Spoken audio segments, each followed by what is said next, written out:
Okay kids, let's start with our next topic, fire insurance. कब लेते हैं हम ये?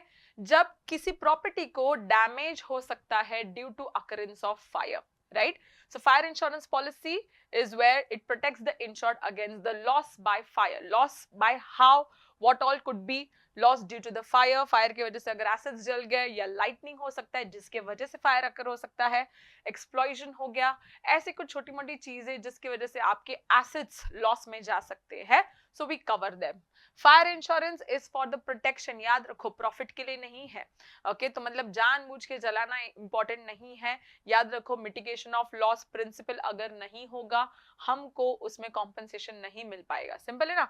The amount of premium of fire insurance depend करता है, अब आप छोटी सी चीज को प्रोटेक्ट कर रहे हो या बड़ी सी चीज को प्रोटेक्ट कर रहे हो, कितना ज्यादा एक्सटेंड तक प्रोटेक्ट कर रहे हो, उसके हिसाब से कुछ ना कुछ है ना चेंजेस होते जाएंगे प्रीमियम के। Fire insurance protects against the risk of damage by fire, ये तो पता ही है, टू द प्रॉपर्टी और the assets. Definition as per the Indian fire insurance act 1938, दूसरे इंश्योरेंसेस की तरह फायर इंश्योरेंस वो एक इंश्योरेंस है जहां पे अगर कोई गुड्स है ना फायर की वजह से लॉस होते हैं, in case what it says, in addition to another insurance, fire insurance is that insurance contract which takes place against fire and such other risk which are mentioned in your fire insurance contract. तो fire insurance contract में जो जो आपने ensure करवाया होगा उन सब का आपको कॉम्पेंसेशन मिलेगा, राइट? यहाँ पे भी टाइप से बच्चा, सबसे पहला है वैल्यूड पॉलिसी, नाम याद रखने का। ओके सुनो अच्छे से, वैल्यूड तो याद करो। अच्छा वैल्यू, वैल्यू का मतलब क्या है? कुछ कुछ ऐसी चीजें हैं जिनके बारे में आप और हम वैल्यू डिस्कस नहीं कर सकते। अगर इस पेंटिंग को किसी एक बहुत ही मशहूर पेंटर ने बनाया है तो there is a very high chance कि ये बहुत महंगी हो। आप बोलोगे मैम ये तो मैं ऐसी बना लूं, है ना, बराबर है, अग्री, बट वो मशहूर पेंटर है और उसने अगर अपने पेंटिंग का एक कॉस्ट बोला है या एक प्राइस दिया है, उस टाइम पे हम लोग उसी अग्रीड प्राइस पे ओके कॉन्ट्रैक्ट बनाएंगे। And in case if anything happens to the painting, the company will make sure that they compensate us till the full amount. See, insurer has to pay a specified amount of value irrespective की loss by fire की वजह से उसको अगर ऐसा लगता है कि मुझे तो नहीं लगता ये करोड़ों की पेंटिंग है, जो भी हो, अगर है नहीं लगे दैट डजंट मैटर, आपको पे करना ही पड़ेगा। ओके सी, कुछ जैसे आर्ट वर्क हो गया, पेंटिंग हो गया, इन सारी प्रोडक्ट्स का हमको वैल्यू समझ में नहीं आता, and that's where valid policy comes in the picture. Okay next आता है एवरेज पॉलिसी। नाम देखो सुनो, एवरेज आउट करना है, it has an average clause.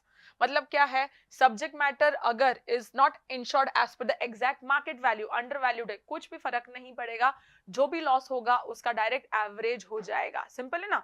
तो यहाँ पे कैसा है, if a policy is taken for like 50,000 against a market value of 1 lakh, लेकिन देखो एक्चुअल लॉस कितना हो बच्चा, 40,000 में अगर लॉस होता है due to fire, average out करेंगे, डायरेक्ट उसका हाफ करेंगे, okay 20,000 will be the amount that would be paid. Simple है। नेक्स्ट आता है तुम्हारा स्पेसिफिक पॉलिसी। अब यहाँ पे जैसे आपने बोला कि मैम वो पेंटिंग का इतना वैल्यू नहीं लग रहा था, राइट? हाँ ठीक है, अगर ऐसा कुछ प्रोडक्ट है जिसका आपको स्पेसिफिक वैल्यू ओके इंश्योर कराना, आप स्पेसिफिक पॉलिसी ले सकते हो। Property is insured for a specific amount okay irrespective of the market value. Market value में अगर वो प्रोडक्ट का मार्केट वैल्यू गिर रहा है, या चलो अगर अप्रिशिएट होता है तो हम लोग लॉस में है एज अ कंपनी, बट गिर रहा है तो कोई प्रॉब्लम नहीं है। इंश्योरेंस जो कंपनी है वो ये नहीं देखेगी कि आज की तारीख में उसका मार्केट वैल्यू क्या है, जो अमाउंट बोला था स्पेसिफिकली वो पूरा आपको कॉम्पेंसेट करके मिलेगा। देखो property of 1 lakh is insured for ₹60,000 and loss due to fire is 30,000, तो पूरा 30,000 रुपए आपको लॉस का कवर करके मिल जाएगा, फुल कॉम्पेंसेशन। नेक्स्ट आता है फ्लोटिंग पॉलिसी। अब फ्लोटिंग पॉलिसी का मतलब क्या है बच्चा? ऐसा कई बार होता है ना कि एक कंपनी के बहुत सारे ब्रांचेस है और ये डिफरेंट डिफरेंट ब्रांचेस में ना बच्चा डिफरेंट डिफरेंट एसेट्स है, करंट एसेट्स है, फिक्स्ड एसेट्स है, और इन सारे ब्रांचेस के लिए मैं अलग अलग अलग अलग पॉलिसी लूं, इससे अच्छा मैं क्या करूं, एक फ्लक्चुएटिंग पॉलिसी ले लूं, ओके नाउ एक फ्लोटिंग पॉलिसी ले लूं, ओके तो इसको हम लोग क्या बोलते हैं, या यू कुड से जहां पे हम लोग को पता है कि एक ब्रांच में अगर मेरे जो भी एसेट्स है उनका रेट्स फ्लक्चुएट होते जाएगा, जितना मैं उसके करंट एसेट्स यूज करूंगी आज ज्यादा करंट एसेट्स है कल कम है, तो ऐसे टाइम पे we can take different goods which are lying at different places के लिए only one policy. Next is excess policy. ना एक्सेस पॉलिसी क्या होता है, सी मार्केट है ना, ये दिख रहा है ना, it is subject to changes, बहुत सारे रेट्स कभी ऊपर जाते हैं, बहुत सारे प्रोडक्ट्स के रेट कभी नीचे जाते हैं, गोल्ड है, ओके, स्टॉक मार्केट है, ऐसे बहुत सारे प्रोडक्ट्स होते हैं, राइट। तो जहां पे आपका कोई प्रोडक्ट है जो बहुत ज्यादा फ्लक्चुएट होता है और ये फ्लक्चुएशन की वजह से you may have losses, okay, so उस टाइम पे we can go for excess policy. Excess policy ना बच्चा दो टाइप, मतलब यहाँ पे आपको दो पॉलिसीज लेने होते हैं। एक तो नॉर्मल स्पेसिफिक पॉलिसी जो सर्टेन अमाउंट का रहेगा, जिसके नीचे आपको पता है कि स्टॉक कभी नहीं आएगा या वो गुड का प्राइस कभी नहीं आएगा, okay, so that particular amount का अगर आपने ले लिया, समझो जस्ट फॉर एग्जांपल, अगर मैंने बोला गोल्ड, मुझे पता है कि 90,000 से नीचे तो कभी नहीं आएगा, अभी ऑलरेडी बहुत हाइट पे चला गया है, तो that point of time I will take one policy only till 90,000 and the another one policy, okay, that I will take is for the upper one, जहां पे मुझे लगता है कि प्राइस उतने रेट में फ्लक्चुएट होते रहता है। से फॉर एग्जांपल 90,000 के बाद में 1 लाख तक, वो 10,000 का अलग से मैं एक पॉलिसी ले लूंगी। See, one policy is for the minimum amount below which the value of the stock never falls, another policy is for a different, okay, you could say excess amount, जिसमें हमेशा प्राइस फ्लक्चुएट होते रहता है। For example, if the value of the stock ranges between 1 lakh and 1,30,000, then one policy is for 1 lakh, जिसके नीचे of course हमको पता है कि वैल्यू नहीं जाएगा, और एक ऊपर का है excess policy, that is for 30,000। Next आता है री इनस्टेटमेंट पॉलिसी। हाँ, मैं जानबूझ के ऐसे स्लोली पढ़ रही हूँ। री इनस्टेटमेंट, मुझे जो पोजीशन थी मेरी लॉस के पहले, उसके बाद वापस लेकर आ जाओ, मुझे वापस वहीं पर लेकर आ जाओ, राइट। तो इसमें क्या होगा, आपको पैसा नहीं मिलेगा वापस, लेकिन आपका जो भी एसेट, ओके, जल गया फायर में, वो पूरा आपको कॉम्पनसेट करके मिल जाएगा, पूरा एसेट वैसे के वैसी। मैम वैसे के वैसी, हाँ वैसे के वैसी, 10 साल पहले लिया था, हाँ ठीक है, इस साल नया मिल जाएगा। तो यहाँ पे डिप्रिसिएशन कंसिडर नहीं करते, और ऐसे सारे पॉलिसीज में ऑफ कोर्स प्रीमियम थोड़ा बच्चा हाई होगा, okay, see rate of premium is higher. Next आता है तुम्हारा कॉम्प्रिहेंसिव पॉलिसी। आपने देखा होगा usually the act of god या एक्ट ऑफ वॉर में आपको इंश्योरेंस कभी भी पैसे नहीं देती है।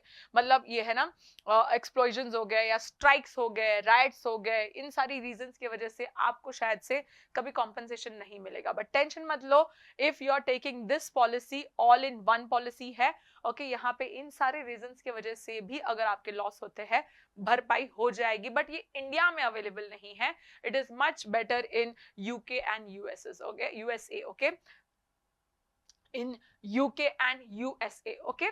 नेक्स्ट आता है तुम्हारा कॉन्सिक्वेंशनल लॉस पॉलिसी। कॉन्सिक्वेंशनल, देखो अगर मेरी फैक्ट्री में आग लग जाती है, होता क्या है प्रॉब्लम, फैक्ट्री बंद, ओके, वो फैक्ट्री की आग लग गई, चलो वो तो इंश्योर्ड था, उसके पैसे मिल गए, लेकिन ये 5-6 महीने जो काम नहीं हुआ है ना, यहाँ पे एम्प्लॉइज को घर बैठे बैठे मुझे पैसा देना पड़ा, और वो 5-6 महीने का लॉस कौन कवर करेगा, that is consequential. Do not worry, ICB policy है, yes, fire insurance is originally purchased to indemnify the actual material loss, जैसे मैंने बताया कौन सा, फैक्ट्री का लॉस।